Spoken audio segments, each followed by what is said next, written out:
The diamond stories में आपका स्वागत है। दोस्तों, आज सुनेंगे अमृता प्रीतम जी की लिखी कहानी अंतर्व्यथा, नीचे के कपड़े। जिसके मन की पीड़ा को लेकर मैंने कहानी लिखी थी, नीचे के कपड़े, उसका नाम भूल गई हूँ। कहानी में सही नाम लिखना नहीं था और उससे एक बार ही मुलाकात हुई थी, इसलिए नाम भी याद से उतर गया है। जब वह मिलने आई थी, बीमार थी, खूबसूरत थी, पर रंग और मन उतरा हुआ था। वह एक ही विश्वास को लेकर आई थी कि मैं उसके हालात पर एक कहानी लिख दूं। मैंने पूछा, इससे क्या होगा? कहने लगी, जहाँ वह चिट्ठियाँ पड़ी हैं जो मैं अपने हाथों से नहीं फाड़ सकती, उन्हीं चिट्ठियों में वह कहानी रख दूंगी। मुझे लगता है मैं बहुत दिन जिंदा नहीं रहूंगी और बाद में जब उन चिट्ठियों में से कोई कुछ जान पाएगा तो मुझे वह नहीं समझेगा जो मैं हूँ। आप कहानी लिखेंगी तो वहीं रख दूंगी। हो सकता है उसकी मदद से कोई मुझे समझ ले, मेरी पीड़ा को संभाल ले। मुझे और किसी का कुछ फिक्र नहीं है, पर मेरा एक बेटा है, अभी वह छोटा है। वह बड़ा होगा तो मैं सोचती हूँ कि बस वह मुझे गलत न समझे। उसकी ज़िंदगी के हालात सचमुच बहुत उलझे हुए थे और मेरी पकड़ में नहीं आ रहा था कि मैं उन्हें कैसे समेट पाऊँगी। लिखने का वादा तो किया, पर कहा कि कोशिश करूँगी। मैं बहुत दिन वह कहानी नहीं लिख पाई। सिर्फ एक एहसास सा बना रहा कि उसका बच्चा मेरे जहन में बड़ा हो रहा है, इतना बड़ा कि अब बहुत सी चीज़ें उसके हाथ लगती हैं तो वह हैरान उन्हें देखे जा रहा है। कहानी प्रकाशित हुई और बहुत दिन गुजर गए। मैं जान ही नहीं पाई कि उसके हाथों तक पहुंची या नहीं। सब वक्त के सहारे छोड़ दिया। उसका कोई अता पता मेरे पास नहीं था। एक अरसा गुजर गया था। एक दिन फ़ोन आया, दिल्ली से नहीं था, कहीं बाहर से था। आवाज़ थी, आपका बहुत शुक्रिया। मैंने कहानी वहीं रख दी है जहाँ चाहती थी। इतने भरे लफ्ज़ों में से कुछ पकड़ में नहीं आया था, इसलिए पूछा, आप कौन बोल रही हैं? कौन सी कहानी? जवाब में बस इतनी आवाज़ थी, बहुत दूर से बोल रही हूँ, वही जिसकी कहानी आपने लिखी है, नीचे के कपड़े। और फ़ोन कट गया। नीचे के कपड़े? अचानक मेरे सामने कई लोग आकर खड़े हो गए हैं जिन्होंने कमर से नीचे कोई कपड़ा नहीं पहना हुआ है। पता नहीं मैंने कहाँ पढ़ा था कि खानाबदोश औरतें अपनी कमर से अपनी घघरी कभी नहीं उतारती हैं। मैली घघरी बदलनी हो तो सिर की ओर से नई घघरी पहनकर अंदर से मैली घघरी उतार देती हैं। और जब किसी खानाबदोश औरत की मृत्यु हो जाती है तो उसके शरीर को स्नान कराते समय भी उसके नीचे की घघरी सलामत रखी जाती है। कहते हैं उन्होंने अपनी कमर पर पड़ी नेफे की लकीर में अपनी मोहब्बत का राज खुदा की मखलूक से छिपा कर रखा होता है। वहाँ वे अपनी पसंद के मर्द का नाम गुदवा कर रखती हैं, जिसे खुदा की आंख के सिवा कोई नहीं देख सकता। और शायद यही रिवाज मर्दों के तहमदों के बारे में भी होता होगा। लेकिन ऐसे नाम गोदने वाला ज़रूर एक बार औरतों और मर्दों की कमर की लकीर देखता होगा। उसे शायद एक पल के लिए खुदा की आंख नसीब हो जाती है, क्योंकि वह खुदा की मखलूक की गिनती में नहीं जाता। लेकिन मेरी आंख को खुदा की आंख वाला शाप क्यों मिल गया? मैं अपने सामने ऐसी औरतें और मर्द क्यों देख रहा हूँ जिन्होंने कमर से नीचे कोई कपड़ा नहीं पहन रखा है, जिन्हें देखना सारी मखलूक के लिए गुनाह है। कल से माँ अस्पताल में हैं, उनके प्राण उनकी सांसों के साथ डूब और उतरा रहे हैं। ऐसा पहले भी कई बार हुआ है और 2 बार पहले भी उसे अस्पताल ले जाया गया था, पर इस बार शायद उसके मन को जीने का विश्वास नहीं बंध रहा है। अचानक उसने उंगली में से हीरे वाली अंगूठी उतारी और मुझे देकर कहा कि मैं घर जाकर उसकी लोहे वाली अलमारी के खाने में रख दूं। अस्पताल में अभी दादी भी आई थी, पापा भी, मेरा बड़ा भाई भी, लेकिन माँ ने न जाने क्यों यह काम उन्हें नहीं सौंपा। हम सब लौटने लगे थे जब माँ ने इशारे से मुझे ठहरने के लिए कहा। सब चले गए तो उसने तकिए के नीचे से एक मुसा हुआ रुमाल निकाला, जिसके कोने में 2 चाबियां बंधी हुई थीं।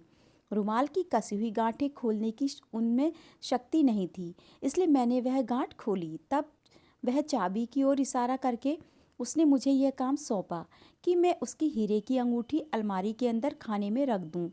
यह भी बताया कि अंदर वाले की चाबी मुझे उसी अलमारी के एक डिब्बे में पड़ी हुई मिल जाएगी। और फिर माँ ने धीरे से यह भी कहा कि मैं बम्बई वाले चाचा जी को एक खत डाल दूँ दिल्ली आने के लिए, और दूसरी चाबी उसने उसी तरह रुमाल में लपेटकर अपने तकिए के नीचे रख ली। और जिस तरह तकदीरें बदल जाती हैं उसी तरह चाबियां भी बदल गईं।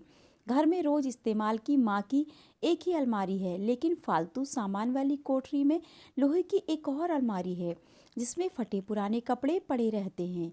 पापा के ट्रांसफ़र के समय वह अलमारी लगभग टूट ही गई थी, पर माँ ने उसे फेंका नहीं था और साकड़ भाकड़ वाली उस अलमारी को फालतू कपड़ों के लिए रख लिया था।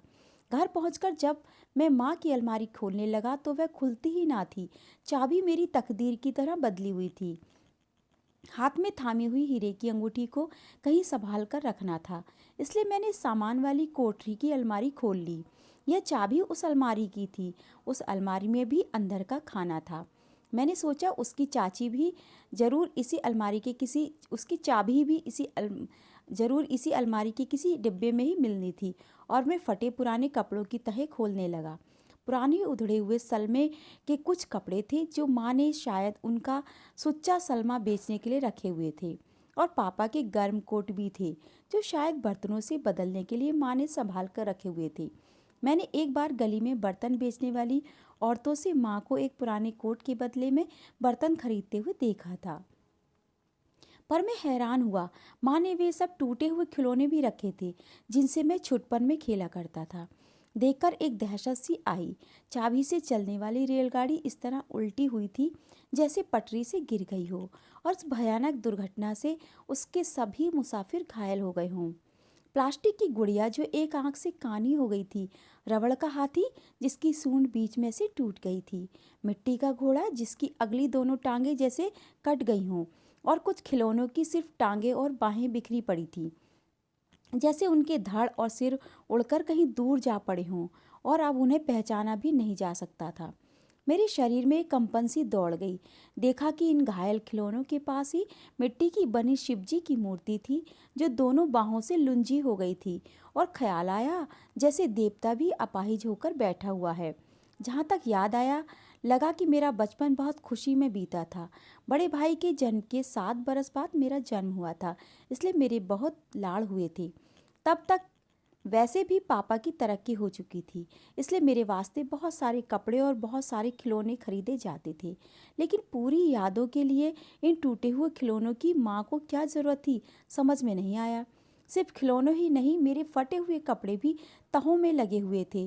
टूटे हुए बटनों वाले छोटे छोटे कुर्ते, टूटी हुई तनियों वाले झबेले और फटी हुई जुराबें भी।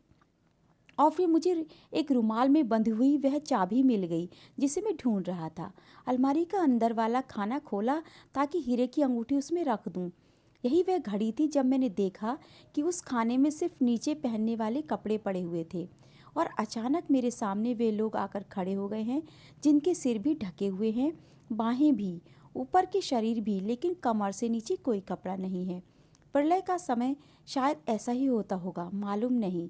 मेरे सामने मेरी माँ खड़ी हुई है, पापा भी, बम्बई वाले चाचा भी, और कोई एक मिसेज चोपड़ा भी, और एक कोई मिस नंदा भी जिन्हें मैं जानता नहीं। और खोए हुए से होश से मैंने देखा कि उनके बीच में कहीं भी मैं भी गुच्छा सा बनकर बैठा हुआ हूँ। न जाने यह कौन सा युग है, शायद कोई बहुत ही पुरानी सदी, जब लोग पेड़ों के पत्तों में अपने को लपेटा करते थे, और फिर पेड़ों के पत्ते कागज जैसे कब हो गए नहीं जानता। अलमारी के खाने में सिर्फ कागज पड़े हुए हैं, बहुत से कागज जिन पर हर एक के तन की व्यथा लिखी हुई है, तन के ताप जैसी, तन के पसीने जैसी, तन की गंध जैसी। ये सब खत है बम्बई वाले चाचा जी के, और सब मेरी माँ के नाम हैं। तरह तरह की गंध मेरे सिर को चढ़ रही है। किसी खत से खुशी और उदासी की मिलीजुली गंध उठ रही है। लिखा है, वीनू, जो आदम और हव्वा खुदा के वहिस से निकाले गए थे, वह आदम मैं था और हव्वा तुम थी। किसी खत से विश्वास की गंध उठ रही है। वीनू, मैं समझता हूँ कि पत्नी के तौर पर तुम अपने पति को इनकार नहीं कर सकती, लेकिन तुम्हारा जिस्म मेरी नज़र में गंगा की तरह पवित्र है, और मैं शिव जी की गंगा को जटा में धारण कर सकता हूँ। किसी खत से निराशा की गंध उठ रही है। मैं एक कैसा राम हूँ जो अपनी सीता को रावण से नहीं छुड़ा सकता। न जाने क्यों ईश्वर ने इस जन्म में राम और रावण को सगे भाई बना दिया। किसी खत से दिलजोई की गंध उठ रही है। वीनू, तुम मन में गुनाह का एहसास ना किया करो। गुनाह तो उसने किया था जिसने मिसेज चोपड़ा जैसी औरत के लिए तुम्हारी जैसी पत्नी को विसार दिया था। और अचानक एक हैरानी की गंध मेरे सिर को चढ़ी। जब एक खत पढ़ा, तुम मुझसे खुद खुशनसीब हो वीनू, तुम अपने बेटे को बेटा कह सकती हो, लेकिन मैं अपने बेटे को कभी भी बेटा नहीं कह सकूंगा। और अधिक हैरानी की गंध से मेरे सिर में एक दरार पड़ गई जब एक दूसरे खत में मैंने अपना नाम पढ़ा। लिखा था, मेरी जान वीनू, अब तुम उदास ना हुआ करो। मैं नन्हे से अक्षय की सूरत में हर वक्त तुम्हारे पास रहता हूँ। दिन में तुम्हारी गोद में खेलता हूँ और रात को तुम्हारे पास सोता हूँ। सो मैं जिंदगी के 19 बरस में जिसे पापा कहता रहा था, अचानक उस आदमी के वास्ते यह लफ्ज़ मेरे होठों पर झूठा पड़ गया है। बाकी खत मैंने पूरे होश में नहीं पढ़े, लेकिन इतना जाना था है कि जन्म से लेकर मैंने जो भी कपड़ा शरीर पर पहना है, वह माँ ने कभी भी अपने पति की कमाई से नहीं खरीदा। मिट्टी का खिलौना तक भी नहीं। मेरे स्कूल की, कॉलेज की फीसें भी वह घर के खर्चे में से नहीं देती थी। यह भी जाना है कि बम्बई में अकेले रहने वाले आदमी से कुछ ऐसी बातें भी हुई थी जिनके लिए खतों में माफ़ियाँ मांगी गई हैं, और उस सिलसिले में कई बार किसी मिस नंदा का नाम लिखा गया है, जो खत लिखने वाले की नज़रों में एक आवारा लड़की थी जिसने मेनका की तरह एक ऋषि की तपस्या भंग कर दी थी। और कई खतों में माँ को झिड़कियाँ सी दी गई हैं कि ये सिर्फ उनके मन के वहम हैं, जिनके कारण वह बीमार रहने लगी हैं।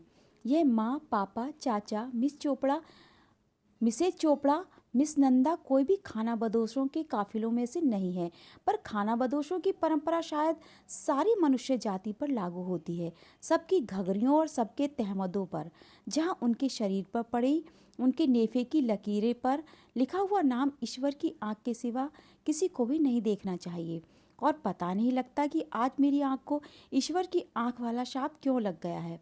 सिर्फ यह जानता हूँ कि ईश्वर की आँख ईश्वर के चेहरे पर हो तो वरदान है, लेकिन इंसान के चेहरे पर लग जाए तो शाप हो जाती है। दोस्तों, ये थी अमृता प्रीतम जी की कहानी अंतर्व्यथा।